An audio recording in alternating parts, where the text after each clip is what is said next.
Bonjour, je vous emmène en balade dans le quartier de Bercy, cours Saint-Émilion. C'est juste en face de la bibliothèque François Mitterrand, mais de l'autre côté de la Seine. C'est un ancien site de négoce du vin qui a été entièrement rénové et qui revit aujourd'hui de façon spectaculaire. C'est un quartier de bureaux, de commerce, mais vous allez voir qu'il est vivant, chaleureux et plein, vraiment plein de belles surprises. Vous me suivez en selle pour un nouveau numéro de Paname.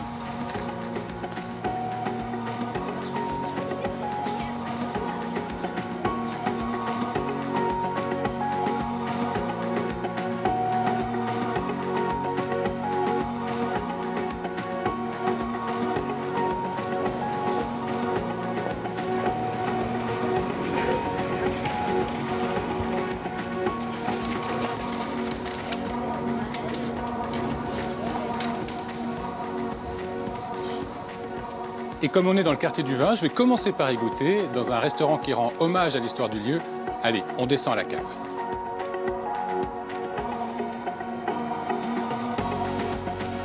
Bonjour, la cave s'il vous plaît. Bonjour monsieur, c'est par ici. Merci.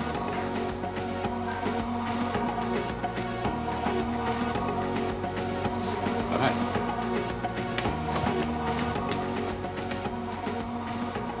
Bonjour Cédric. Bonjour, C'est vous le sommelier? c'est moi, enchanté. Enchanté. Elle est impressionnante votre cave. Il y a combien de bouteilles en tout? Alors, une bouteille, c'est toujours assez compliqué. On a à peu près 300 références de toute région et tout pays, en blanc, en rouge, en champagne, voilà. Et alors comment vous y retrouvez? Alors c'est un concept qui est assez différent et qui est vraiment spécifique au Chez 33. Alors en fait, on a 3 codes couleurs pour les blancs et 3 pour les rouges et on les range vraiment par goût et couleur et typicité. Donc vous avez pour les blancs les légers et mordants, vous continuez avec les secs et tendres et vous finissez en bas avec les doux et éclatants. Donc pour les rouges, vous commencez avec les frais et gourmands qui sont des vins très légers sur le fruit. Vous allez monter un petit peu en gamme avec les fruités intenses, qui vont être des vins un petit peu plus structurés, une trame tannique légèrement plus présente. Et vous finissez avec les riches et soyeux, qui vont être des vins vraiment assez puissants, de la matière et de la concentration. Pourquoi ce classement? C'est pour un peu casser certaines idées qu'on pourrait avoir de certaines régions et vraiment mettre en avant le produit, le goût, la typicité. C'est génial, c'est vraiment fait pour les gens qui ne connaissent rien. C'est ça, c'est pour ça on a souvent des clients qui arrivent et disent voilà, nous on n'y connaît rien, on dit bah, c'est pas grave. Vous avez le code couleur qui est ici, nous sommes également là pour vous aider. Et c'est pour ça que les gens sont à l'aise et n'ont pas peur de dire qu'ils ne s'y connaissent pas. On ne juge pas les gens et on est justement content de partager notre savoir, notre connaissance, en toute modestie bien sûr. Mais voilà, c'est un pur échange et c'est très convivial. On est dans la première cave, Cédric, mais c'est pas la seule, il y en a d'autres. Il y en a d'autres bien sûr. Vous pouvez aller voir si vous voulez sur le côté. Vous avez juste en face de vous les Paradis blancs avec les plus belles bouteilles en blanc du restaurant. Vous avez également ici une armoire à digestif avec des cognacs, des armagnacs, un petit peu de rhum également. Le Paradis des champagnes, qui est vraiment en cave réfrigérée à bonne température, donc prêt à servir.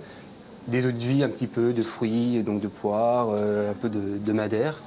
Et vous arrivez dans les 33 coups de cœur du restaurant. Et ça c'est quoi? Alors ça, du coup, c'est une machine qui nous permet d'ouvrir certaines de nos plus belles bouteilles et de les proposer au verre. Donc ça vous permet de vous faire plaisir avec un verre de vin sans acheter la bouteille et mettre à un prix un petit peu plus exorbitant. Comment ça marche? Alors en fait, les bouteilles vont être ouvertes et vont être placées sous vide et c'est de l'azote qui va être injecté dans la bouteille, ça pour enlever l'air et compenser du coup le manque de l'air.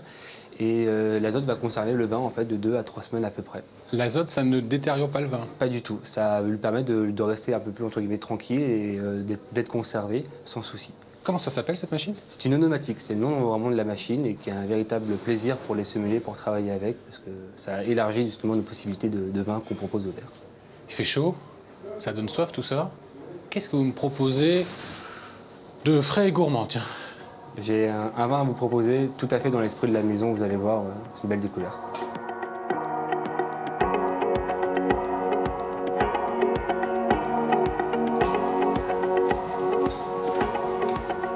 Donc voilà, le vin tant attendu.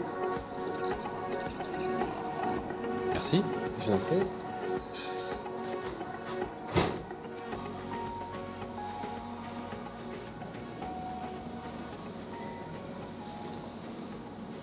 Qu'est-ce que c'est? Alors en fait là vous êtes sur un Côte-du-Rhône et qui reste sur quelque chose d'assez fruité, léger, structuré, Velouté. velouté exactement. C'est très étonnant parce que le Côte-du-Rhône, c'est plutôt tannique. C'est ce qu'on s'attend à avoir. C'est très suave, assez subtil et c'est pour ça qu'on l'aime. Parce que justement on est vallée du Rhône mais sur quelque chose de délicat. On sent les fruits rouges, hein. Très. C'est vraiment très agréable. Merci Mais je vous en prie. pour cette découverte. Je vais quitter la fraîcheur de votre cave pour la chaleur des fours à pain Vous me direz, le pain et le vin, ça va bien ensemble? C'est complémentaire. Ça marche? On reste dans l'idée.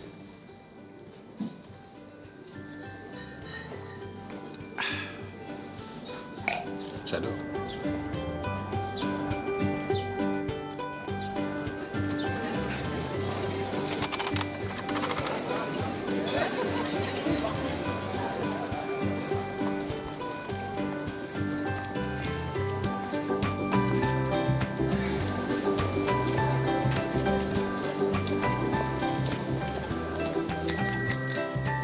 Bonjour.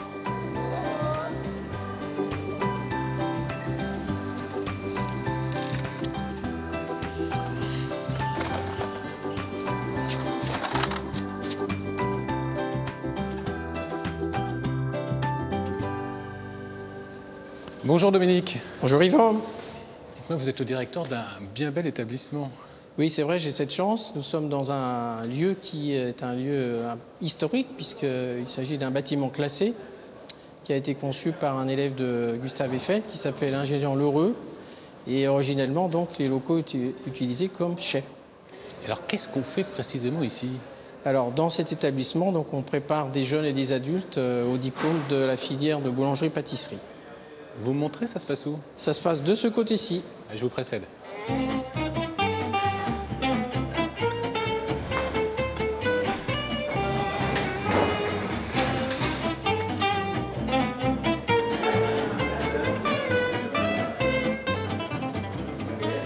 Là, ce sont les photos des anciens élèves? Oui, tout à fait. Donc là, on a un groupe d'apprentis en CAP boulangerie, puisque parmi nos élèves, donc, on accueille des jeunes de 16 à 25 ans dans le cadre de l'apprentissage. Là, ils sont plus âgés. Donc là, ils sont plus âgés, puisque là, on a un groupe d'adultes en reconversion, donc qui suivent des formations intensives, puisqu'elles sont plus courtes que pour les apprentis. Dites-moi, il n'y a pas beaucoup de femmes? Alors, il n'y a pas beaucoup de femmes dans la partie boulangerie, même si les choses sont en train d'évoluer. Ah, j'en vois une là. Voilà. Et l'évolution, c'est que les femmes qui viennent en boulangerie ne seront pas la boulangère traditionnelle derrière la caisse, mais la boulangère dans le fournil. Qui fabrique, qui fait le pain. Qui fabrique et qui Une sera la vraie boulangère. patronne, mais d'une autre manière. Il y a des gens de toute population, de toute nationalité? Alors, de toute population, de toute nationalité, puisque effectivement, on accueille aussi des stagiaires étrangers. Et cet été, par exemple, en ce moment même, nous avons des stagiaires liés au Grand Moulin de Paris qui ont été à l'origine de la création de l'école et qui viennent du monde entier, qui sont des clients de l'international. Et là, qu'est-ce qui se passe là, à côté là? Alors là, à côté, donc, c'est un de nos fournils dans lequel se trouve un groupe de stagiaires étrangers, clients des Grands Moulins de Paris à l'international. On peut rentrer? Bien sûr. On y va. Pardon. Oh là, il fait chaud chez vous. Ah oui, surtout en ce moment, effectivement, combien, là les températures sont élevées. Donc là, on est dans un atelier de boulangerie. Vous trouvez qu'il fait chaud? Ah oui, il fait combien là? Là, on aborde les 45. Alors c'est vrai que même en buvant toute la journée, à un moment donné, même avec l'habitude, on a vraiment très chaud. Vous perdez combien de kilos par jour? Je sais pas, mais toujours est-il, je pense que j'en prends pas.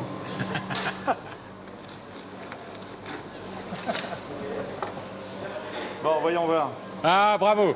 Bravo. Voyez, Bravo, là, Dominique. on a le verdict avec de la bonne farine et des bons conseils. Les instructions, on arrive à avoir quelque chose de bien alvéolé.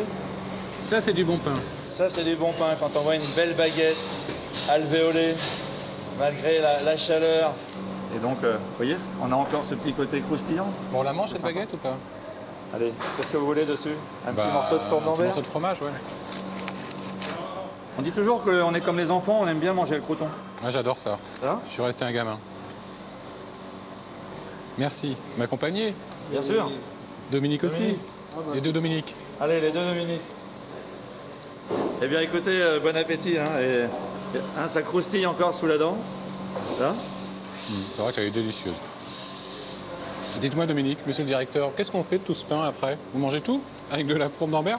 Alors, il y a une petite partie qui est donc donnée, bien sûr, aux élèves ou aux stagiaires. Mais la plus grosse partie est donnée tous les jours en fin d'après-midi aux petites sœurs des pauvres du 12e, qui elles-mêmes redistribuent ou proposent à des SDF, entre autres, des repas au petit déjeuner. Donc, Et d'ici 1 heure, ils seront là pour récupérer tous ces produits. Ah ben on va les accueillir. Volontiers. En finissant le pain et la fonte de mer. Pas de problème.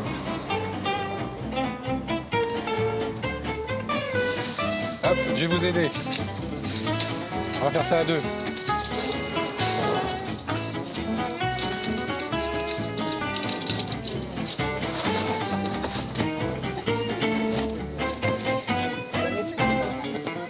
Un autre sac, ma sœur.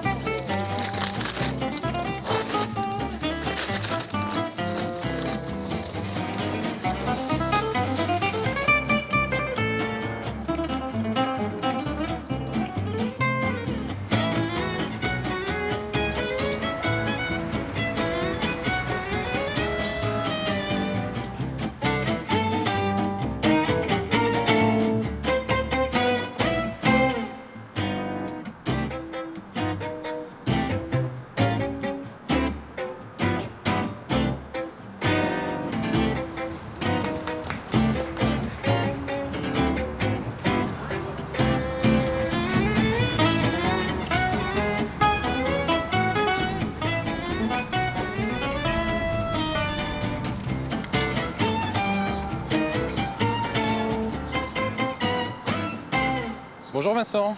Bonjour. C'est agréable de prendre le frais ici dans ce parc. Vous m'avez donné rendez-vous où? Sous les vignes? Oui, je vous ai donné rendez-vous sous les treilles de vignes. Donc on est dans un des carrés là, du jardin de la mémoire qui rappelle un petit peu l'histoire du site, des chais évidemment. Donc on est toujours un petit peu dans le vin ici. Parce qu'on est sur l'ancien terrain du marché au vin. Hein. Voilà, exactement. En fait, le marché s'étendait vraiment de la cour Saint-Émilion jusqu'au palais Omnisport. Et toute une partie, en fait 14 hectares, ont été transformés en parc. Et qu'est-ce qui reste comme vestige de cette époque? Alors il reste pas mal de choses, mais il faut être un petit peu curieux. Alors il reste quelques bâtiments comme celui qui est juste à côté de nous, qui était un ancien bâtiment de garde en fait, des entrepôts de vin. Mais il reste aussi des vestiges comme les allées avec leurs pavés et les rails qui permettaient de faire circuler les wagons-citernes. Et puis il reste également en fait des aménagements paysagers qu'on a recréés, mais dans l'esprit du site qui existait avant. Donc il n'y avait pas de vigne ici, mais il y a quand même l'idée du vin. Mais il y a également le potager, la roseraie, qui rappelle un petit peu les jardins de banlieue qui existaient ici. Comment ça? Il y a un potager qu'on peut cultiver?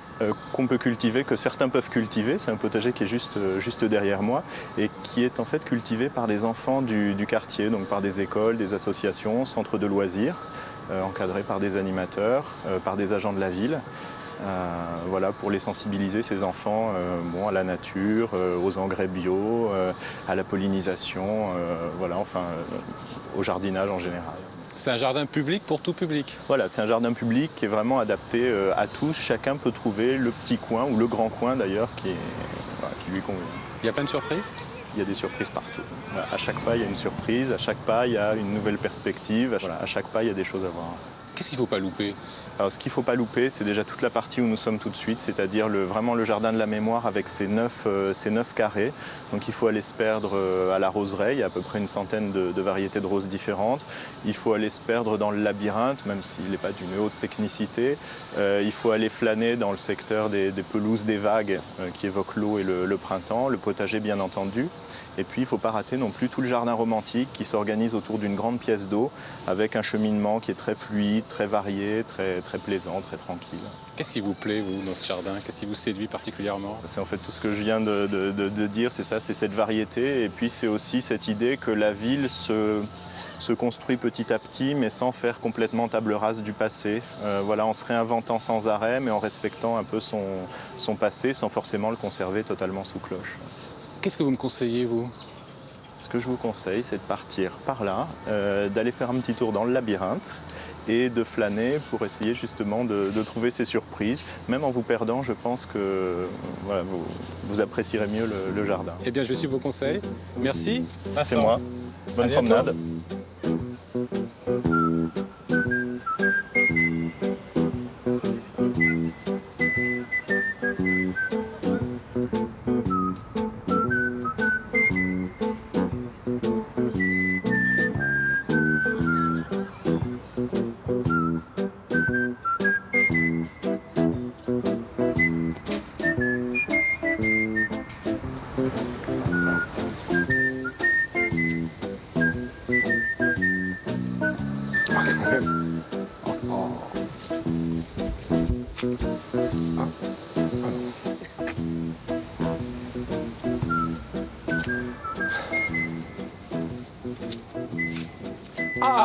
Frédéric, Yvan. cherchez ma voix, mon Oui. guide. Ah oui, j'imagine. Mais vous savez que c'est une voie sans issue pour vous, hein, regardez. Eh oui. C'est tout fermé. Mais enfin, qu'est-ce que c'est? Les voies du Seigneur sont impénétrables. Dites-moi, vous m'avez donné rendez-vous dans ce parc de Bercy. Ouais. Ça vient d'où ce nom, Bercy d'ailleurs? Alors, Bercy, c'est un très vieux mot. Berzils, vous voyez. Alors, me demandez pas comment on l'écrit, parce qu'à l'époque, on n'écrivait pas, on prononçait. Ça voulait dire sans doute berger, bergerie. Donc, on imagine ici des pâturages avec des pâtres qui mènent leurs troupeaux. Mais comme on se trouvait au bord de la Seine, on s'est dit petit à petit, tiens, mais pourquoi pas s'en servir de port? Pourquoi est-ce que les bateaux ne viendraient pas accoster? Et un port consacré à quoi? Au début, on s'est dit, on va apporter du bois. Quand je dis on s'est dit, c'est parce que c'était une matière première nécessaire, vitale. Non seulement ça servait à construire, on construisait des maisons, mais on construisait aussi des charrettes, des chariotes, des carrosses. Et puis en plus, le bois servait à se chauffer et à cuisiner. Donc ça servait aux particuliers et aux métiers de bouche. Alors vraiment, il y avait une consommation de bois importante. Et comment c'est devenu un lieu consacré au vin? Toujours pareil. D'abord, parce qu'à Paris, on boit beaucoup de vin. C'était une plaque tournante. Mais oui, mais il y avait un monde ouvrier très important. Il y a un grand vignoble autour. Il y avait un grand vignoble tout autour, mais non seulement là, mais on allait chercher le vin en Bourgogne, on le remontait par les fleuves, on allait le chercher en Bordelais, on allait le chercher du côté d'Orléans, puisqu'il y avait un très beau vignoble. Et tout ça, c'est grâce à Louis XIV si ça s'est développé. Louis XIV est arrivé un jour. Non mais imaginez la visite de Louis XIV, le roi Soleil qui quitte Versailles. Oui, tiens, aujourd'hui, que je vais faire? J'allais à Bercy. Oh, Majesté, vous êtes sûr? Oui, oui. Alors là, j'arrive. Et puis tout le monde se met à genoux. Vous savez ce que c'est quand le roi se présente? Sauf un qui avait l'air d'être debout. Alors Sa Majesté, on fait venir auprès de Sa Majesté ce type qui mérite la peine de mort parce qu'il est resté debout. Oui. Alors Sa Majesté lui dit, vous êtes resté debout, pourquoi? Alors le gars lui explique, c'est un géant, il fait 2,53 m de haut. Donc il dit, Jean, je suis plus grand que les autres. Et il explique à Sa Majesté que avec cet octroi, évidemment, ça ferme un petit peu le commerce. Ça réduit le commerce du vin dans Paris. Et ça, Sa Majesté, à ce moment-là, comprend l'intérêt. Il dit, nous levons l'octroi, au revoir. Et alors, pourquoi c'est tombé en désuétude? Alors, c'est tombé en désuétude, le mot est un peu fort, parce qu'au 19e siècle, c'est encore extrêmement vivant. C'est au début du 20e, où évidemment le chemin de fer, ayant fait son arrivée à Paris et dans Paris, ça remplace les top au bord de la Seine. Du coup, tout arrive par chemin de fer. Ici, on ne s'en occupe plus, le terrain est un petit peu perdu, ça reste en friche, jusqu'à la fin du 20e, où à l'époque, on commence à construire un petit peu de part et d'autre. Qu'est-ce que j'entends, Frédéric, là? C'est de la musique, c'est de la zikmu. C'est la zikmu? Oui. Quelle musique? De Limonaire. L'orgue de Barbarie, enfin l'un ou l'autre, oui, vous avez raison. Ça vient d'où? Ça vient du musée d'art forain, juste à côté, là. Il faut le voir, hein. Je vais y aller. Vous avez le temps? Oui. Bon, allez-y, moi je connais connais par cœur. Moi je vais me promener dans les bois avec le petit cheval. Attention, c'est pas un pur sang. Non.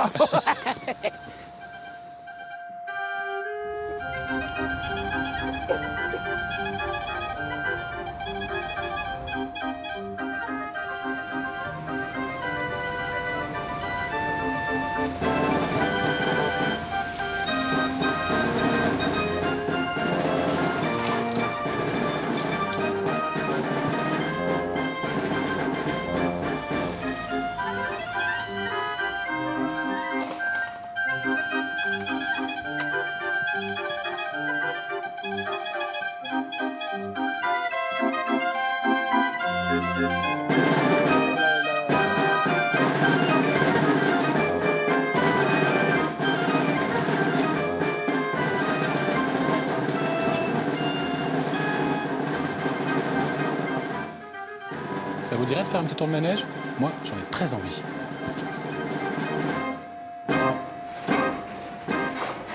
Merci Joris de m'accueillir sur votre manège. Je vous en prie, vous êtes les bienvenus. On est parti là. Oui, attention, ça part, on ne s'y attend pas, regardez. Ouais, c'est bon, ça va. Dites-moi, je vous ai vu avec un groupe tout à l'heure. Vous êtes guide conférencier. Voilà, exactement. Il est incroyable ce musée, il est unique au monde.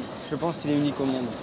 Je pense qu'il n'y a pas beaucoup de collectionneurs privés qui risquent leur collection. C'est-à-dire qu'ils le mettent à nu comme ça, les gens peuvent toucher les animaux, caresser, parler à l'oreille des chevaux, murmurer à l'oreille des chevaux et surtout essayer les jeux anciens qui ont plus de 50, 100 ans. Et qu'est-ce qu'on présente exactement ici alors? On présente la collection d'un monsieur qui s'appelle Jean-Paul Favant, qui a passé sa vie à récupérer des objets de spectacle, des curiosités, des objets étranges, poétiques, magiques, qui l'ont inspiré et qui donnent un peu de poésie dans notre quotidien. Et il a réuni cette énorme collection en un seul endroit, ici, le musée des Arts forains. Et justement, qu'est-ce qu'il nous raconte comme histoire ces objets? Il nous raconte notre enfance, pour beaucoup, un passé qu'on n'a peut-être pas tous connu, mais le passé de la fête foraine notamment, c'est le passé du divertissement, parce que tout le monde allait à la fête foraine, forcément au 19e siècle notamment. Tout le monde s'amusait par le biais de la fête foraine. Et il nous raconte aussi tout ce qu'on a lu, tout ce qu'on a vu comme œuvre d'art, les contes, les mythes, les légendes, les mystères, on les retrouve dans ces objets. Et puis ça montre aussi, tous ces objets, toutes les dernières technologies de l'époque. Ah oui, bien sûr, on allait pour plein de raisons à la fête foraine, on y allait pour jouer, pour oublier le quotidien, pour rencontrer d'autres personnes, pour danser, mais aussi pour apprendre sur la science, sur les découvertes qui se faisaient. Par exemple, la lunette astronomique qui est une invention à partir des jeux de lentilles des forains. Donc on venait aussi découvrir la modernité, l'électricité qui est arrivée, bien sûr. Comment ça, l'électricité? L'électricité n'était pas dans les foyers, elle était avant tout à la fête foraine. Et sur les affiches de spectacles de fête foraine, on voit le mot électricité qui apparaît en petit d'abord, ensuite qui grandit et qui se met en haut de l'affiche pour devenir une attraction en soi. La fée électricité, la magétricité se découvre à la fête foraine. On venait pour voir des ampoules fonctionner, parce qu'on avait des lampes à l'huile. Ça fait combien d'années que vous êtes guide conférencier ici? Alors je ne les compte pas ces années, pour pas voir le temps passer, et j'ai l'impression de fondre comme ça avec le musée, mais ça fait un certain temps. Et comment vous êtes arrivé là? Eh bien, je suis artiste et c'est une des conditions pour travailler ici, édictée par monsieur Jean-Paul Favant lui-même. Il faut être artiste parce qu'il faut accorder une place importante au rêve ici et à l'histoire pour travailler. Donc on est tous artistes. Vous êtes un peu comédien là? Voilà, comédiens, d'autres sont chanteurs, musiciens, sculpteurs, parfois danseurs. Voilà. Et cet univers, vous ne vous en lassez jamais? Bah non, voilà, regardez, je m'amuse encore ici. Vous êtes toujours un gamin? Voilà, je suis un gamin, et avec les gens, et puis c'est intéressant de voir la réaction des gens ici. Ceux qui découvrent, les enfants, ceux qui redécouvrent, les parents, les grands-parents, qui retombent sur un jeu ancien. Et puis il y a des choses qu'on n'a jamais vues, parce que c'est des créations. M. Favant crée des œuvres à partir des objets anciens de sa collection. Donc il y a un émerveillement. C'est assez facile pour moi d'être guide. Hein. J'ai juste presque à montrer du doigt un objet pour que les gens l'apprécient. C'est peut-être même trop facile pour moi, donc c'est vraiment un cadre idéal pour travailler. Là, on est dans le musée des Arts Forains. Voilà, une des salles qu'on visite. Mais il y a d'autres salles. Et oui, bien sûr, il y a le théâtre du merveilleux, le salon vénitien, il y a même des jardins qu'on visite. Et si vous désirez, je peux vous emmener faire un tour. On va arrêter de faire du manège là, parce que je commence à avoir un peu la tête qui tourne, pas vous? Oui, mais c'est le but, ça tombe très bien, ça veut dire que vous êtes laissé aller, c'est parfait. On arrête quand vous voulez.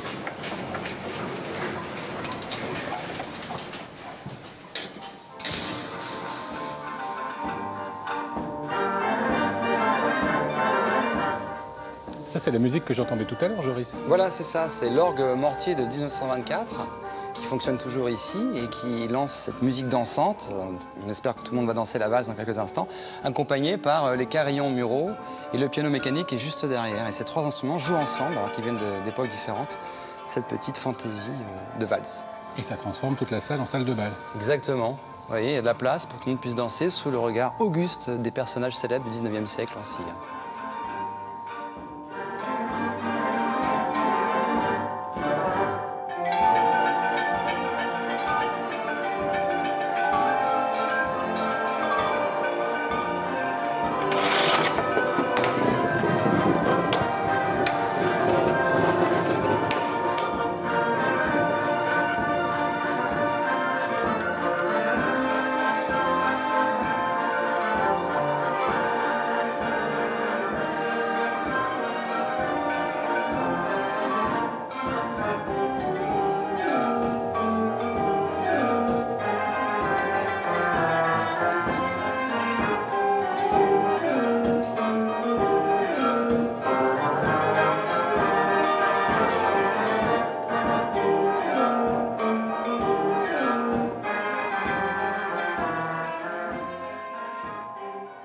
C'est la fin de cette chouette balade dans le quartier de Bercy. J'ai passé un super moment dans ce musée des Arts Forains. Là, on va faire un tour de manège. J'ai besoin de mollets. Là, Olivier, tu peux nous rejoindre? Là, j'ai besoin de bonnes jambes. Allez, dépêche-toi parce qu'on nous attend là. Ça presse. Allez, c'est bon, allez, hop, on est parti.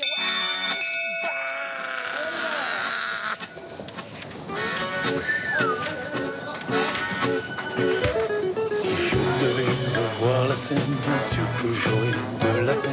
Si je retournais sa Paname, il reviendrait mon vague à l'âme. Car dans ces rues, j'y ai laissé les morceaux de mon cœur brisé. Et depuis, sans me retourner, je m'évertue à t'oublier. Et depuis, dans les rues de Londres, ton souvenir me suit comme une toi les larmes que je verse pour toi. Les hivers succèdent aux automnes et la vie est bien monotone. Je rêve parfois de printemps, ils sont partis depuis longtemps. Ils sont partis depuis longtemps. Ils sont partis depuis longtemps.